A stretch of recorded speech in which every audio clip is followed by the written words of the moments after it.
Hello everyone. Myself Kavita Padmawar from Arihant Institute of Teacher Training.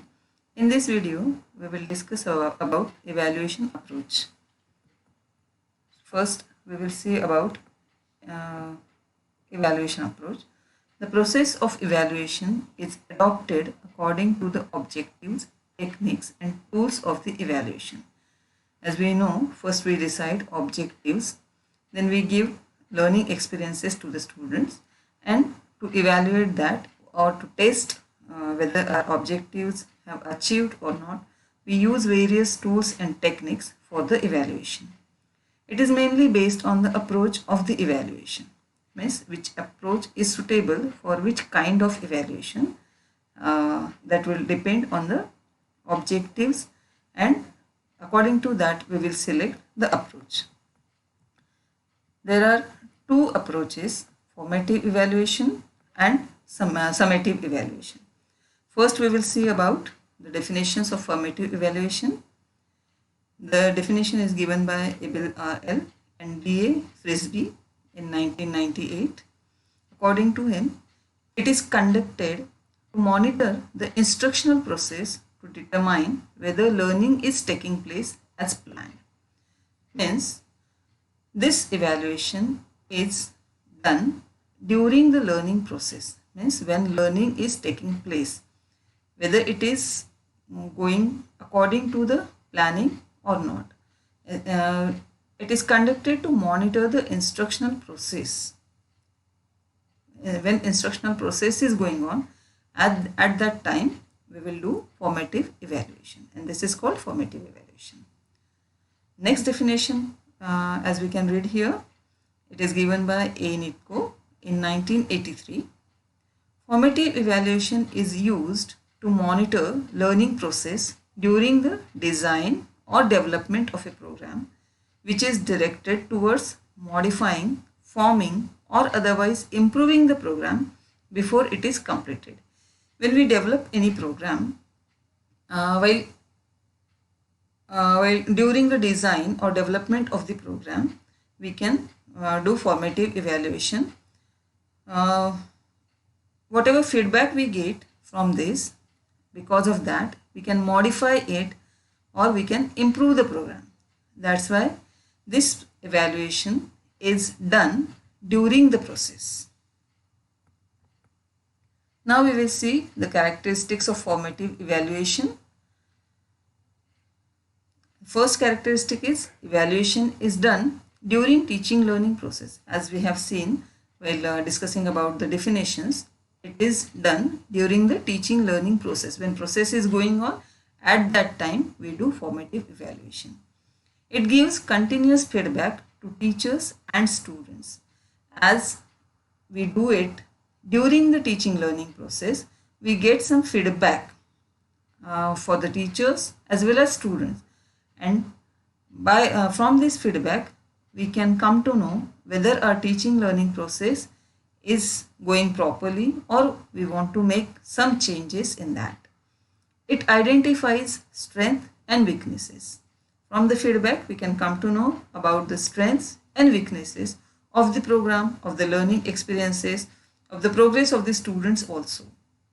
And we can find out the strengths and weaknesses of the students as well as teachers. It helps in monitoring closely the teaching learning strategies during instructions. Whatever learning strategies, teaching learning strategies we use while teaching, so that can be monitored closely in the formative evaluation.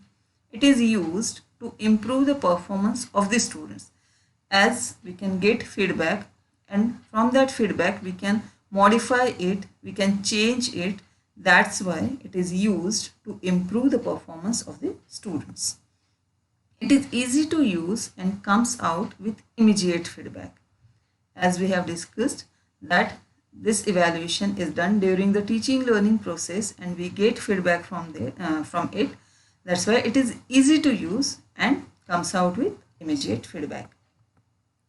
What are the merits of this type of evaluation?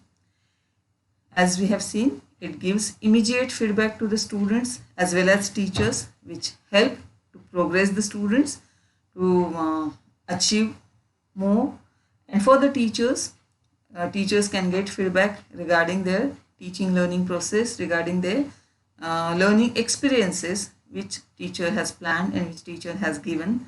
We can get feedback whether our objectives have achieved or not, so we can modify it. Next, since it is used during the process, there is a chance for everybody to improve. We have already discussed this point. It is useful to students, teachers and policy makers also. We have seen how it is useful for students and teachers, how it is useful for policy makers, because whenever we develop any program or we can make any policy, that time we can modify it, we can make changes in that, we can improve it. That's why it is useful for students, teachers as well as policy makers. It helps for effective learning. As we come to know from the feedback what changes we have to do, so it helps for effective learning. If we make or do the proper changes, whatever we need for achieving our goal, so according to that, if we make changes, it will help for the effective learning. Students are alert for all the time. As students know that evaluation is going on throughout the process, they will be alert. It's exactly opposite as summative evaluation, because in summative evaluation, the evaluation is done at the end of the semester or course or process.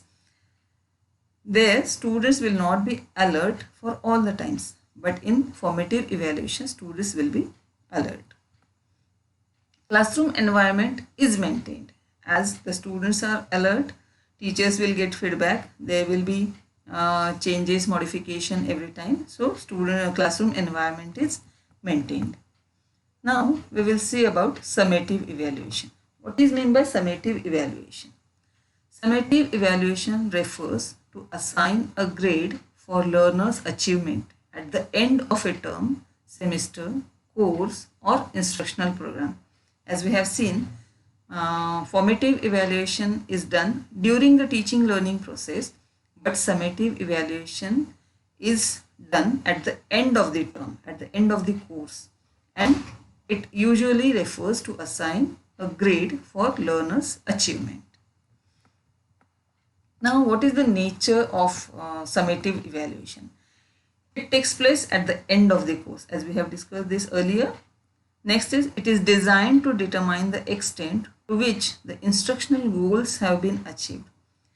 Through the formative evaluation, we can find out whether our instructional goals have been achieved, to what extent those are achieved. This we can determine with the help of summative evaluation.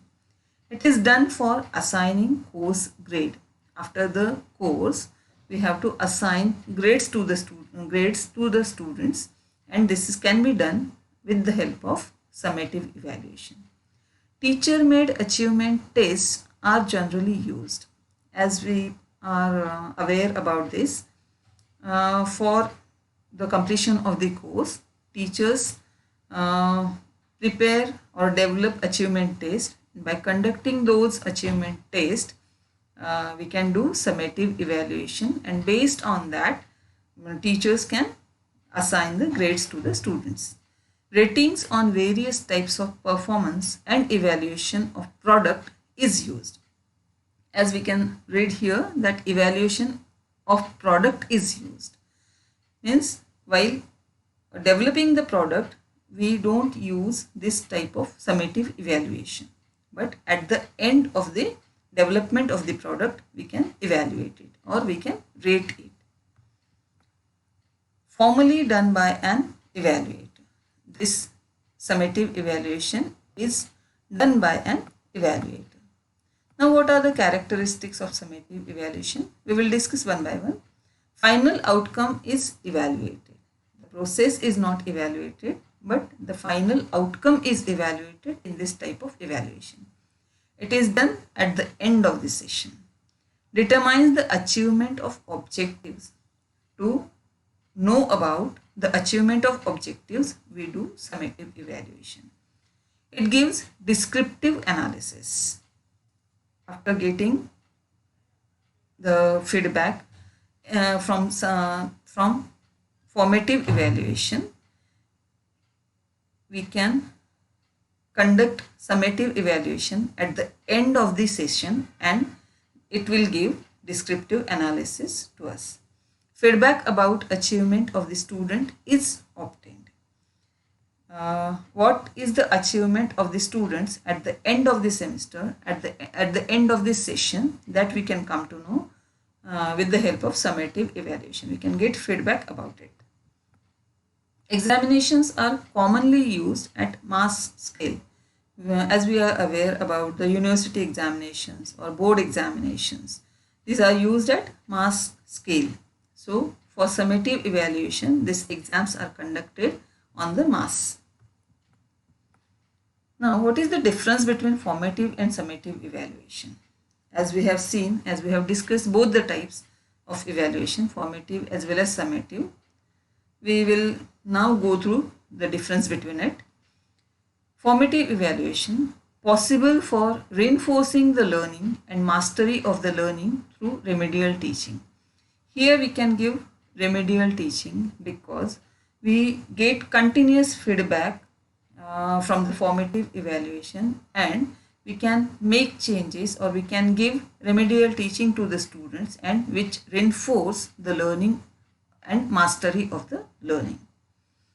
Summative evaluation, it covers large block of content and the final achievement of the learner. As we have seen in summative evaluation, the content is large, and final achievement of the learner we can find out with the help of summative evaluation. Formative evaluation conducted during the process of instruction, development of a program. We have discussed already this. It will be done during the process or development of a program. And summative evaluation, it is done at the end of the program completion.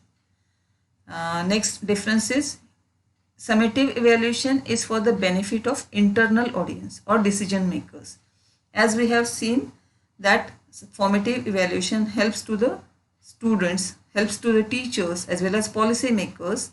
So this is beneficial for the internal audience, and summative evaluation is done for the benefit of external audience, as we assign the grades to the students at the end of the summative evaluation. So this will be beneficial for the external audience. Summative evaluation is done by many evaluators. Many persons will be involved in the formative evaluation, and summative evaluation is done by only one evaluator. For formative evaluation, different evaluation tools are used. As we have seen that various tools and techniques we have to use for the formative evaluation. Not only tests, but observation, then process of any developing product we can evaluate through formative evaluation. So in this way we have to use various tools and techniques. Now we will not depend only on examinations for formative evaluation. Unit test will be there. Any projects we can assign to the students for formative evaluation. Various competitions we can organize, and we can rate them based on that. So various tools and techniques we use for the formative evaluation. And for summative evaluation, commonly examinations are used.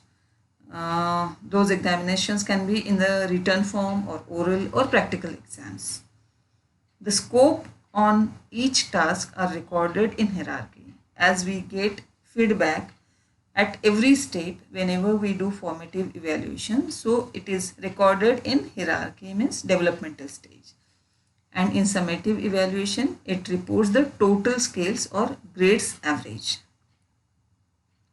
So in this video we have discussed about Formative evaluation, summative evaluation, their advantages and the difference between these two.